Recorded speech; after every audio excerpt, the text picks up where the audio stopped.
What is up, fellow summoners? Welcome to the channel today. This is the Series 2, Volume 2, Version 2, whatever you want to call it, of my top 10 list, which no, you do not need to adjust your monitors. This is not Inception. What you're seeing on the left-hand side is my original top 10 list I put together. I was trying to keep it very much the same as far as kind of stylistically the layout goes, so that's what you're seeing going on here. But my top 10 list was about 3.5 months ago, maybe 4 months ago at this point. It's amazing how much the game changes within just short amount of time, as far as gameplay and different things changing in the game, but also new characters coming to the game, changing the way you perceive characters that you have. You know, a lot of the original list that I put together, it was based on the fact that, you know, defenders and AW mattered almost as much as you know, the offensive side of that, and obviously that's changed a little bit in the game, so that's going to affect the top 10. Plus, I've got a lot of characters that I didn't have on that list that I now have, that I've had time to play with, that have influenced the way I think about a lot of things. So I know a lot of people freaked out because Starlord wasn't on that list. The reason for that is my perspective, which I thought I explained clearly, but the list that I put together, I was trying to see it through the eyes of somebody who did not yet have a 550, or maybe only had one or two, and that decision that they were going to make was very, very important to the roster. And I was trying to find characters that had really strong utility kind of across the board for all areas of the game. So that's the reason why I left Starlord off, which I know a lot of people freaked out about. I thought it was a fairly good reason, but I guess people just didn't understand what I was doing. But anyway, I think I'm going to forego that style for this top 10 list and just do a more general, broad top 10 as far as the characters go. So I will kind of pop back and forth between that old list so you can see what things have changed, which the bottom 5, number 6 through 10, have changed quite dramatically. Let's start at number 10. And for number 10, I still have a Cosmic there. And I had Hyperion as my original top 10, and I still have Hyperion there. Let me say that I was strongly debating between either having Hyperion or Medusa here, and I think that really the difference between them is like trying to split a hair. For me, what it came down to is both characters have got really strong damage output. However, I think what gives Hyperion the edge is he's got kind of a duality to his damage. He's got really strong physical damage that can be boosted up with armor breaks and his furies. But in addition to that, you can also work around things like with Safeguard as far as Incinerate goes. You don't have to worry about any sort of immunity cham, so you can work around all of that. Whereas Medusa, yes, her damage output is really good. However, if you run into immune characters, she's going to fall off slightly. Plus, another separation for me is Hyperion. That power gain that he gets is still a very big part of him. Plus, he's got the regen, which the regen gets overlooked all the time. But I can tell you right now from personal experience, I'm running 5.3 right now, trying to finish it up. I'm in the Cosmic. I think it's 5.3.4 is the Cosmic questing chapter there. But he is amazing. I guess I forgot how strong of a regen he's got. When you fire that thing off, it ticks for, I think it's like 163 or 169 on my Hyperion, and that ticks, I think it ticks for like 20 seconds. It's an incredible regen. If I'm at like half health and I throw one of those on, I play it a little bit slow, let the whole thing you know, run through and regen, I'm basically at full health again. And so while I'm not saying Medusa is a bad character, I'm just saying I think between the two, I think I'm going to split it, and I'm going to push Hyperion there at number 10. And like 10.5 or 11 would be Medusa. She's still a very strong character. At number 9, let me go back here. At number 9, I've actually got a Mystic character. This Mystic for me on my original list was at number 6. However, I think for purposes of this video, he's fallen down. I don't want the upgrade. I want the info. Here we go. He's fallen back slightly for me. Not that I think he is a bad character in any way. I think there's just other characters that kind of, they've leapfrogged him a little bit. But you still can't deny his overall utility when he's awakened especially. Really strong power control, really good damage outputs. You've got the consistent regen at the beginning of each fight, which gives him longevity for AQ and for AW. Just a very, very strong character I've got at number 9. At number 8, cracking into the top 10, and I gotta say, I should have had him on my original top 10 list. And a lot of people pointed that out, and yes, you are correct. Archangel. Archangel I've got at number 8. The reason he didn't make my original list, frankly, is because I didn't have him. I didn't have him as a character. I had not played with him.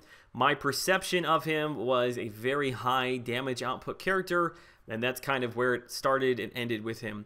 However, once I got him, awakened him, and ranked him up, he is every bit the damage-dealing character that people say he is, plus some. I mean, his damage output is insane. When you've got a character who's not immune to bleeds and poisons, and you can convert those into neurotoxins, you're going to absolutely trash the enemy.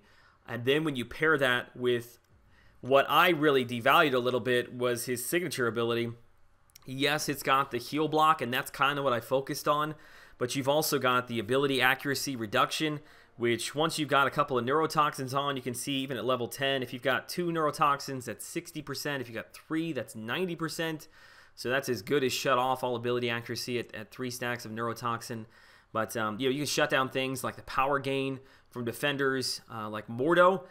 You can work around Astral Evade against Mordo. Magic, you can heal block. You can stop the Limbo from triggering with the ability reduction. He's just a very, very good character. Should have been on the original top 10 list, but I have made up for my mistake that I've got him here at number 8. Okay, at number 7, and if you were keeping track there, number 7, 8, and 9 for my old list, they have been completely knocked off. You will not see them here in the top 10. Spoilers. At number 7 on my new list, I'm going to go ahead and throw him on here just to get him out of the way so people will not freak out. But yes, we do have Starlord. The thing with Starlord that is so difficult for me to rank, and I think really for anybody to rank, is if you're talking about a damage output character and you do not have to consider power control, you don't have to consider any kind of debuff on yourself. If your pure goal is just to do damage, and we always, wrap that into Realm of Legends and Labyrinth of Legends, and yes, he is far and away the best character for Labyrinth of Legends and for Realm of Legends still. But I think the thing that I overlooked a little bit is, special events like this Goldblum challenge, he wrecked it, man, because all you had to do, basically, if you had a damage output character, you were golden. The more damage you did, the more regen you got back. I mean, Starlord really, really shined for that. And in AQ, he is, he can be a lane clearer.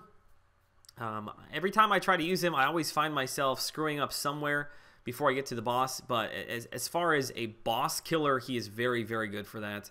Rhino, Cable, even Mordo, if you play it a little bit more passively in map 5, he's still really, really good for. Obviously, map 6 with Hyperion, again, he's held back a little bit by not having any sort of power control. But I think there are a lot of other uses for Starlord, special uses here and there that certainly he deserves a spot on here. Honestly, he needs an asterisk. Like I said, it just depends upon what you're doing. If this list was overall top damage output characters, obviously he would be at number 1. I think, though, because of his lack of overall utility when it comes to other areas of the game, I'm going to put him down at number 7. But again, I don't know. He's just a very, very difficult one for me to rank because, again, it just depends upon what you're doing. But I've got him on the list. So there he is, Starlord, Archangel, both on the list. Everybody, keep your pants on. It's all good. I don't know what pants had to do with it, but let's move on. Number 6. At number 6, I have got my original number 5 character. So she slides down just a tiny bit, barely. She goes from number 5 to number 6. Skill character, Gwenpool. Gwenpool, very deserving of this list, of anybody's list, honestly. Damage output is excellent. Power control is excellent with Innervate. When she's awakened, can't be one shot, which is great when you're using using her in Alliance War. Push characters into their special 3s. You can eat those, not die. She's just a very, very strong character. Ability accuracy reduction, almost forgot about that. Can't forget about that though. Yeah, number 6. All right, now moving on to number 5. We're gonna stay in the. No, sorry, I just looked at my notes. I'm gonna go back over to the tech class. I don't have him as a Yeah, I don't have him as a 4-star. I thought maybe I had him as a 3-star. I guess I don't. Maybe he's not even available as a 3-star. I don't know. OG Vision. There he is right there. Which OG Vision I had at number 3 on my original list. I think I pulled him back slightly because of the fact that Alliance Wars has changed. He used to be really, really good on certain nodes in defense. So not only was he, you know, amazing in all areas of the game on offense and Alliance War, AQ, special events, you could use him anywhere. But he also had that added benefit of synthesis on unblockable S2 nodes. He got an S3 right away. Some power gain nodes, he was an issue there as well. But with the change to Alliance War on defense, I think he's taken a step back slightly. But still, please do not get me wrong, OG Vision is still a very good character. Whenever you have somebody that can power control from the second the fight starts, that is somebody that can be used in any fight. Plus, he's got the added advantage of double immunity. So like I said, any path, anywhere, any fight, you can use him for. Just an excellent overall character. Hope at some point to get my hands on a 4-star version of him. I don't know if we'll see an offer for him or not this year. Hoping maybe sometime around Christmas time they'll offer it again. But yeah, we got at number 5, we've got OG Vision. At number 4, we have got my newest 5-star character that I recently added in Blade. I think in October, or when we saw kind of the release of Morningstar Mephisto and Blade, of the 3, my initial impressions were that I was most excited for Blade. He looked like he had a lot of interesting mechanics as far as power gain and danger sense and how all those things were going to play together. I wasn't sure exactly, you know, if that was going to make him a really good character or if it was one of those things that was going to look good on paper and just not transfer over into the game. But I think that Blade ended up being a lot better, I think, than just about anybody really expected. His power generation through proximity to bleeding characters make him just really, really unique. He can basically get a bar of power after every 5-hit combo if you're spamming the S1.